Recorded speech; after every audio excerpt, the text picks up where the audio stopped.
Hey everyone, and welcome back to another video. So today we're going to be doing a review of the Obi-Wan Kenobi show, much like I did videos like this early on in my channel's life, which I'll get to in a second.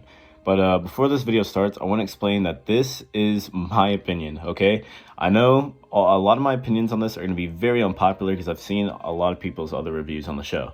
But these are my opinions. You're completely fine to have your own opinion. You can disagree with me. That's completely fine. Yeah, that's your right. You can disagree with me. But I just want to make it clear that these are my opinions, okay? You don't have to agree with me. So with that being said, let's get into this. So like I was saying before, early on my channel, I did these kind of videos like on why this show is so-and-so, whatever. I did this with Clone Wars, with Rebels, Resistance, and Mandalorian. I thought about doing a Boba Fett one, but it's kind of late at this point, and I don't think it needs to be discussed. I mean, we all kind of know what the overall feeling of that one was. But today, we're going to be discussing Obi-Wan Kenobi. Now, in those videos, I split it into 3 different categories. It was like storytelling, characters, and I think personal opinions or something like that. I'm going to change that up a bit just because it's kind of, don't really like the way it's done. So storytelling, I'm just going to kind of expand on that a bit. I feel like we can expand on that one. Also want to expand the character category to like include character development, because I love character development, and I think there's a lot of that in the show. And the personal opinions, I mean, it's basically what the video's for, so it's kind of useless anyways. But yeah, so those are the 3, technically 2 categories that I'm going to be splitting this video up into.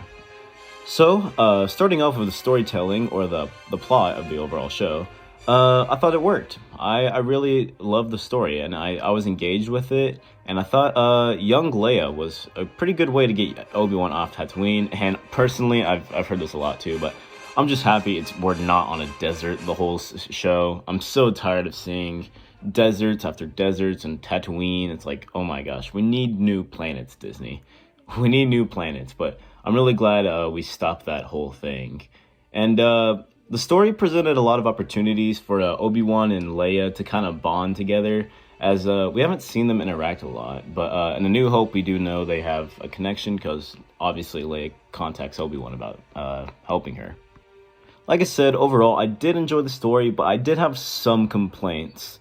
One of which was just certain aspects just didn't connect, really. The chase scene, this was discussed a lot too. This has been pretty widely talked about, but the chase scene of Leia at the start just kind of goofy, really. There's parts that were just silly, like the chasers, I guess they got stopped by logs or falling trees, and Leia was able to outrun them. She's 10 at this point, and it's a bunch of adults.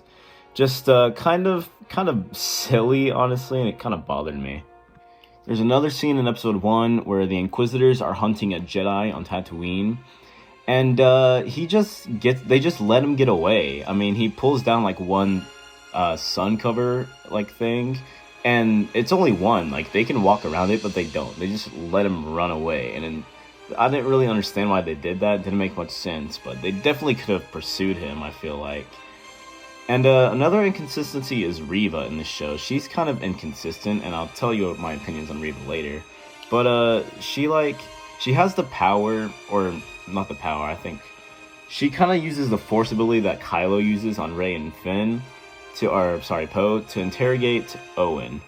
And we know she has this power because she tries it on Leia later on, who resists it, but she still can't do it. She tries it on Owen, or we think she does, because she seems like she knows that Owen knows something, but she doesn't further interrogate him. She just kind of lets him go. And I felt this was kind of inconsistent with the story. She could have found out about Obi-Wan a lot earlier if she had just done that. Now, besides those small inconsistencies, I really did enjoy the show, especially when Vader was involved in it. It was really good. I'm a huge Vader fan, which I'll get into later, but I want to talk about the characters in the show now. First off, our main man, the man of the show, Obi-Wan Kenobi. I absolutely loved Obi-Wan in the show. He's probably my second favorite character in the show. You know what? No, he is my second favorite character in the show. And at the start, we really do get a feel of how much Obi-Wan is suffering from his failures, and he lost his best friend. It feels so natural. Like, I felt like this is what we needed to see with Obi-Wan. I was really hoping we would get to see this, and he, gets to struggle with his past, and he's trying to put it behind him. He has the pain of losing his friend, who was practically his brother. He loved him so much. But this is done really well in my opinion. I really did enjoy seeing how throughout the story his character development is him overcoming his failures until in the finale he confronts his fears and his past, and he's able to move on. And I really enjoyed this because I really enjoyed the character growth. I'm a sucker for character development. I love it. But it's also really good to see Kenobi's and Vader's relationship strengthen, especially when they meet again in A New Hope. It really lines up together, and they all connect the dots there. Okay, my next favorite character of the show. I'm kind of biased because he's my favorite character of Star Wars, Darth Vader. I thought Darth Vader was done extremely well. I know some people had some complaints about him, but overall, I loved how he was done. We really get a sense of how strong he is at this point in time. This is probably one of the strongest times we've seen Vader on screen. I mean, he freaking pulls a ship out of the sky, Starkiller style. That's incredible. I was just shocked. That was so cool. And then he absolutely destroys Reva in the's duel, and it's just really obvious how much power Vader has over Reva, and he doesn't even bother pulling out his own lightsaber. I mean, he just uses the Force for the first half and then gives her another chance, basically just toying with her because he's just so confident that he can beat her. And he's just so powerful in this show. And especially in the rematch with Obi-Wan, I loved that rematch. It was everything I hoped it would be. Was it better than the Mustafar duel? I don't think so. I might be biased because Revenge of the Sith is my favorite movie, but I personally don't think it was better than that. But it was still emotionally packed, especially the conclusion of their duel. Sorry, and I've been dying to talk about this helmet scene. I can't get over it. It's just so good. I absolutely loved that scene. It's amazing. It reminded me so much of the Vader Soda fight, which is one of my favorite fights of all time. It was in Rebels. And the emotions that were felt were just like that fight. I remember the same feeling I had, and it was like this, but even kind of stronger because it was Obi-Wan. The scene was really emotionally impactful, especially if you've seen the Clone Wars with Anakin and Obi-Wan's relationship and just how close they were throughout the entire show. And it's just really heartbreaking to see how much Vader has just built up this hatred towards Obi-Wan. And the emotions really hit hard on the line that Vader says, which hopefully I'll play a clip of in editing right here. You didn't kill Anakin Skywalker.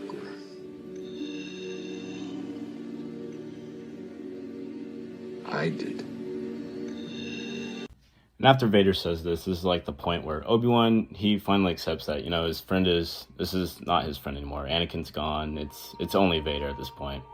And another detail I love here is that the lightsaber light on Vader's face, it was blue for a bit, but after Vader says that line that he killed Anakin and all that, then the red glow covers his face, and it's just a great portrayal of Vader and Anakin, in my opinion, their whole dynamic where Anakin kind of retreats back into Vader, and then it's just Vader for the rest of this scene, pretty much. Leia was also a great character in the show. I really loved her and Obi-Wan's conversations, especially when Obi-Wan's reminded of Padme, and it's really wholesome to see really great character interaction between these two. And I love when he brings up Anakin and Padme and how alike Leia is like them. And it honestly makes me wish we got more interaction between Leia and Ghost Anakin, later on in Return of the Jedi. The final character I want to talk about is Reva. Now, I'm only going to focus on the character because I know all the backlash that Moses Ingram got for this character, which I think that is so wrong. I definitely supported Moses in her role, and I still do. I support Moses. I think that she's a great actor, and regardless of Reva's writing, I think she did an outstanding job. I don't want to get too much into that, though, just because I don't feel like I'm the right person to do that. It's been discussed by other YouTubers who are more qualified than I am. But that aside, let's discuss Reva. At the start of the show, I wasn't that big of a Reva fan. I felt like she was more of an annoyance, if anything. But she really started to grow on me, particularly in episode 5. The plot twist that she was actually hunting Vader, was something I didn't expect at all. And I felt like the last 2 episodes did her character a lot of justice. To be fair, though, I didn't really understand how she survived getting stabbed, and then she proceeded to hunt Luke, seemingly without seeking medical attention beforehand. I mean, I guess she had the cloth wrapped around her, the wound, but like even still, she lived with little to no medical help on that on her wound. Now, the realization where she's really no different than Anakin if she kills Luke was I really love that. That's the kind of character development I love in stories. However, her fate at the end of the show, I didn't exactly enjoy. I kind of wish her fate was like Maul's and Rebels. You know, she had redeemed herself. It felt like a great place to end her story right there, but that unfortunately was not the case. So my prediction for what we might see her later on is that she'll either get her own show or she might show up in Mando Season 3. But I don't really see her showing up anywhere else. Maybe Andor, but I don't know what role she would play in that. Overall, I really enjoyed the show, and while it had its problems, I think it really helped build these characters. And it was lots of fun to with all the flashbacks, and just seeing Vader again was so amazing. It was a really fun show to watch, and I really did enjoy it. Let me know what you guys thought of the show in your comments. You know, did you love it? Did you hate it? Did you have different opinions? I'd love to hear what you guys thought of the show. But with that being said, I hope you all enjoyed today's video. If you did, please drop a like. And if you're new, consider subscribing. It's free. You can always unsubscribe if you don't like my content. But I have a lot. Maybe you'll find something you like besides this. Anyways, I will see you all in the next one. Bye-bye.